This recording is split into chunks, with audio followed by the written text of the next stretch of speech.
So if you saw my last video, you know I gushed about how much I love Spider-Man No Way Home. It was awesome. I loved it. It's top MCU film for me, and honestly, in the top 3 Spider-Man films of all time. For me. But does that mean that everything now for the MCU is on the up and up and everything here is going to be smooth sailing? No. Hell no. Absolutely not. In fact, there are some choppy ass waters up ahead, and I'm still extremely worried about the state of the MCU. Let's hit them streets.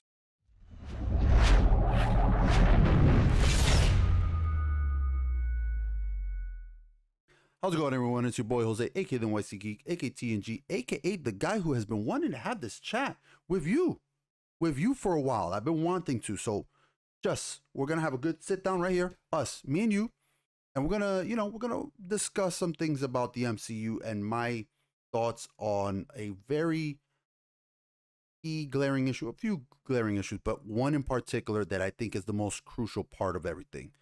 And but before I get into that, I do want to warn you, this is going to be an in-depth discussion about the MCU.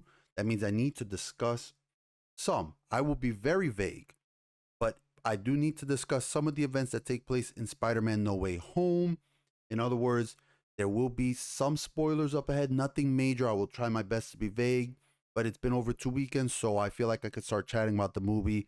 But I just want to, as always, put a warning here to let you guys know that I'll be discussing that movie and there will be some possible spoilers up ahead. And if you haven't checked it out, again, I think you should watch that movie. I really enjoyed it. And you should also check out my spoiler-free review of the movie. Cheap plug time. I'm sorry. But just wanted to put that warning there. Now, it is no secret that I am a huge fan of Marvel. Not their recent comics, which have been, in my opinion, for the most part, trash. And not all of their movies are great. I still stand by the fact that and I say it's a fucking fact. The Eternals is easily one of the worst fucking comic book movies I've ever seen. Top 3 of the biggest pieces of garbage when it comes to comic books that I've ever had the displeasure of watching. It's not as bad as Wonder Woman 1984. Few things are. I think only like biblical catastrophes could ever be as bad as Wonder Woman 1984. But in terms of the MCU, it's the worst movie, hands down. It makes Thor: The Dark World look like Thor Ragnarok. That's just fucking garbage movie. But Marvel as a whole, I still view it positively.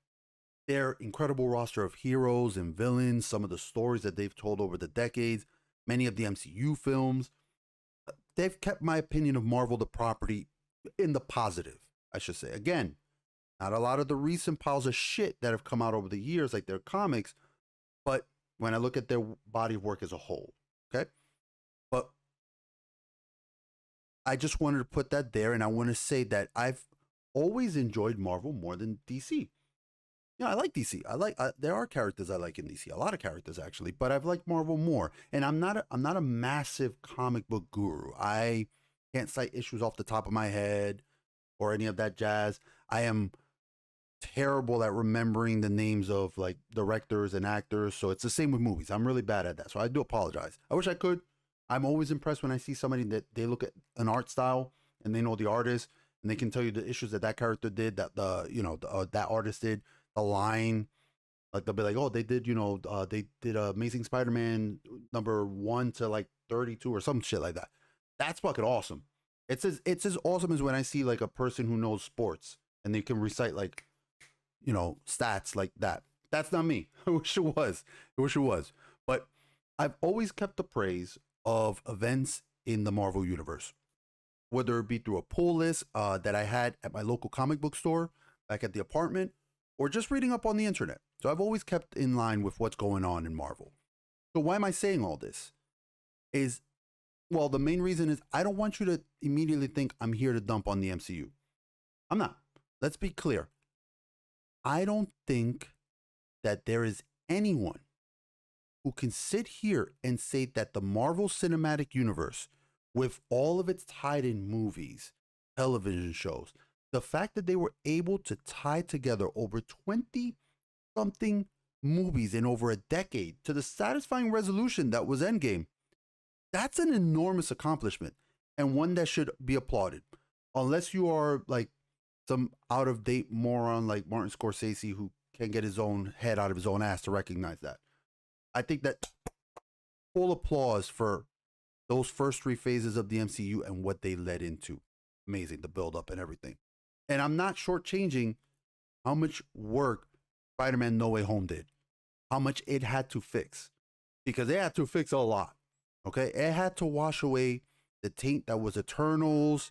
It had to, wash away the meh world building that Shang-Chi did. And I'm sorry to say, Shang-Chi was very meh.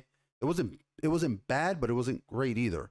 So I had to make up for those previous movies. On top of finally getting Peter Parker in the MCU right. Because the Spider-Man we've gotten so far was not that good. He was okay. He wasn't as bad as Andrew Garfield's Peter Parker, but they were not getting to the heart of who Peter Parker is and what Spider-Man should be. It's not just quips in action. There is a tragic tale that has to be told with Peter Parker, and they finally told it in this movie. They finally understood that Peter Parker is not supposed to be the guy who doesn't strive through adversity because he has Tony Stark's money to just hand wave away his fucking problems. They fixed that. Thank goodness they did. Now they've opened themselves up to the possibility of lazy and sloppy writing with the whole multiverse thing. That's a whole other can of worms, and one we're not going to go crazy into here, but that is something that I do worry about. That is one of the concerns that I am worried about with the MCU. And we see that the state of the MCU right now is in a bit of a flux. They're kind of like back in like a reboot type phase. Sort of what phase one was, but except in phase one, they were laying the foundation. Here, they're kind of having to relay, put back a lot of this foundation work and kind of reboot some of the stuff that's there already. Because they've lost or are losing a lot of the key actors that were the foundation of the MCU. Almost all of the original Avengers are going to be gone. But we've lost Captain America. We've lost Iron Man. We're going to lose, I guess, Hawkeye. We've lost Black Widow. Thor's going to be gone soon. I don't know what the state of Hulk is, but probably going to be gone too. So we've lost pretty much almost everything that was the foundation of the MCU. Don't get it twisted. That is the foundation of the MCU, the Avengers.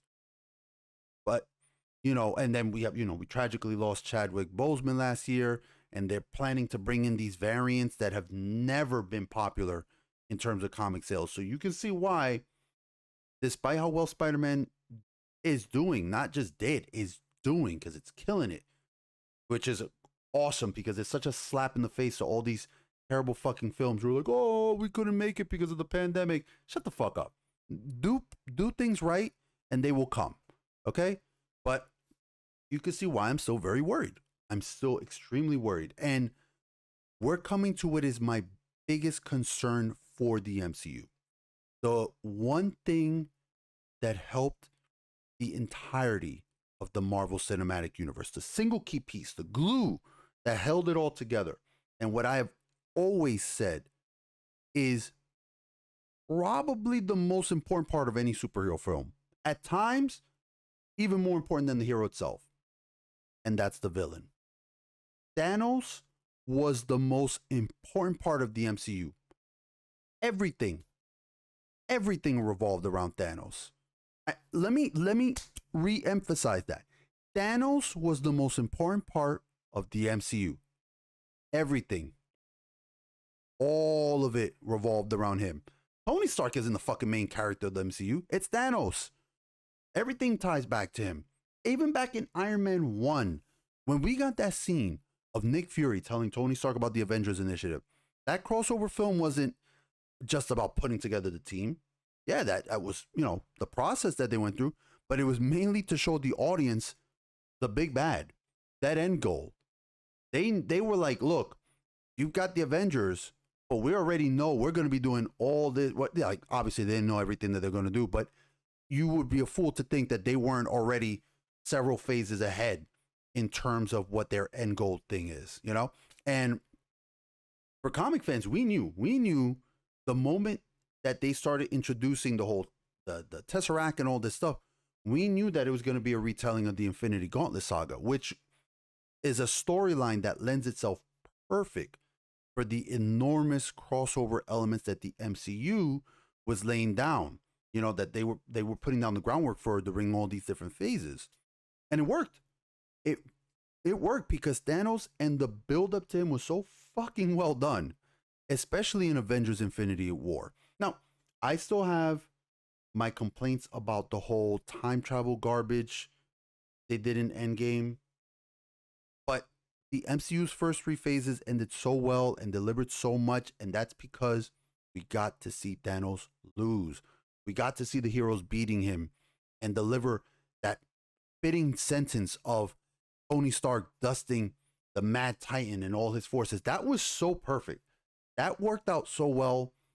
Them being like, not only did we reverse the blip, but we are going to be the ones to send Thanos off the way he sent off everybody else. That was so fitting. It was poetic. It was awesome. Awesome, awesome, awesome. But I ask you now, who does the MCU have that will bring about that sense of catharsis?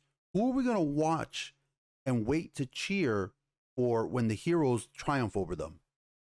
Because I tell you what, it's not Kang the Conqueror or the fucking awful dweller in darkness that was in Shang-Chi. It's not going to be whatever mess they spit out in the next Eternals film, which if Marvel Studios has a single fucking brain cell in their skull, a sequel to that disaster will never see the light of day. Ever. I don't ever want to see the Eternals. I know they're going to have to show the Eternals here or there, but I never want to see an Eternals 2. If you want to sprinkle them in here and there in some of the movies, maybe the TV shows, I'll tolerate it, but I don't want to fucking see Eternals 2. And Marvel, don't do it. Don't do it to yourselves, okay? But who's powerful enough to warrant that next giga crossover? Not just that next crossover, that next giga crossover of all these properties. Because you better believe that Phase 6 is going to be the culmination of all these heroes getting back together to face the big bad. Okay? This question to me, right now is the biggest hurdle that the MCU has to cross. Now, there are 2 names I keep hearing, one of which I don't think would work as well for the end boss, and one which I think would, but not in the capacity that some people might think.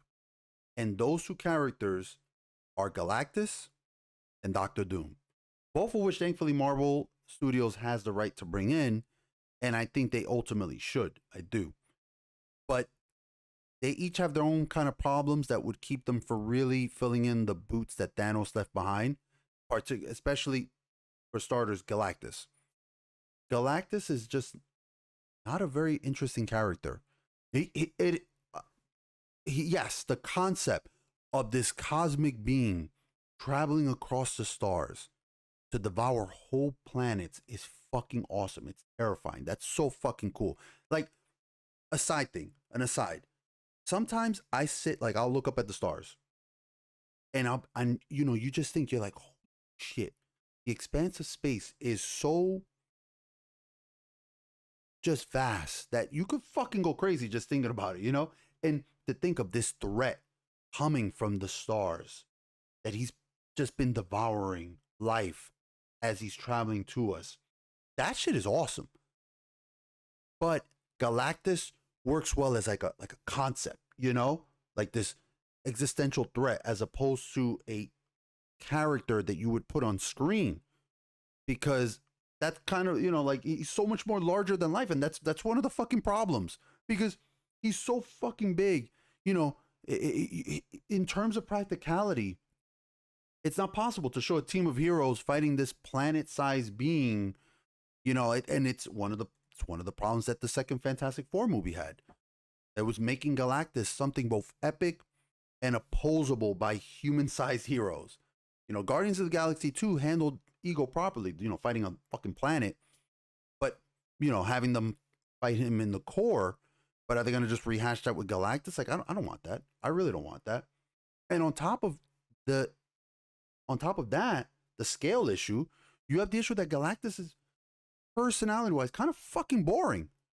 Like a lot of the interactions that we get with him, the stories that are told so well are through his heralds. The Silver Surfer conflict. That is just awesome. But it's through his heralds.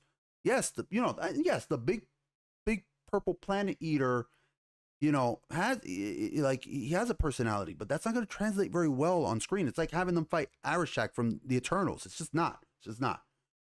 And I feel like Galactus would be better suited for an Avengers crossover on the level of like Ultron, but not for something as big as being the end game enemy for the next MCU phases. And they shouldn't even defeat him. Absolutely not. I don't ever want to see them fucking defeat Galactus. I want to see you repel him, but beat him? Fuck no. If anything, Galactus should be, and I think is better suited for serving as the engine for the Fantastic Four to finally meet and interact with the rest of the MCU. Past whatever initial introduction Marvel Studios has in store for them. I'm sure that they're going to put them in a movie. I think that the Fantastic Four probably would work well in a TV series. But what the fuck do I know? Now, that's Galactus. But what about Doctor Doom? I fucking love Doctor Doom. Doctor Doom is one of my favorite fucking villains. I think Doctor Doom definitely has the ability to be that endgame type villain, especially if they go the usual route of him stealing some cosmic power off the Silver Surfer or Galactus or anything. But honestly, I think they should avoid that route. I don't think they should go that route. Especially one, because that's basically what happened in Fantastic Four 2, and it's always the fucking thing they go with him. I think instead, just make him already a badass on his own footing. Be that mix of genius technology and incredible sorcery that he is in the comics. Give the audience the impression that this dude could easily be the melding of Iron Man and Doctor Strange. That this guy is as powerful as either one of those heroes combined. Dude, you got right there a villain that has the power and recognition to be a final boss. But, and here's the key thing, not alone. This is where I think the MCU in Phase 6 has a chance to do something big. Oh, I mean, they've already been doing big things. What I personally want to see is for it to not just be another 40 heroes teamed up to fight one big bad guy. I want it to be like 40 heroes teaming up to fight a group of villains. Okay, I want to see something like a mashing of forces together. And we haven't seen something like that since a certain group of films, which I think will be crucial to solving the MCU's big villain problem. I think we need Magneto. I think we need the MCU to introduce the X-Men. Because if it's one of the best things that those movies ever did, the X-Men movies, was that it was a group of heroes facing off against a group of villains. We haven't gotten that in the MCU, except for just recently in Spider-Man No Way Home. And I think that was one of the parts that people loved the most, watching heroes go against villains, plural. Look at the MCU. Look at the MCU. It's always been either the hero goes against one bad guy or a bunch of heroes go against one bad guy. It's always one bad guy, one bad guy, one bad guy. You got Iron Man versus, whatever the villain's name from the first Warmonger. Was it more? I think it was Warmonger, the first Iron Man film. Iron Man versus Whiplash, whatever the cornball guy from the second one was. Hulk versus Abomination, Avengers versus Loki. Mooks don't count. I'm not counting the Chitauri villains, the Chitauri aliens. Mooks don't count. Avengers against Ultron. Again, Mooks don't count. The little Ultron robots don't fucking count. Guardians against Ego. Avengers against Thanos. Again, the Mooks don't count. Even if some of the Mooks have fucking dialogue, they still are Mooks. You see the pattern here? It's, always heroes, either a hero or heroes versus one bad guy. Stop it.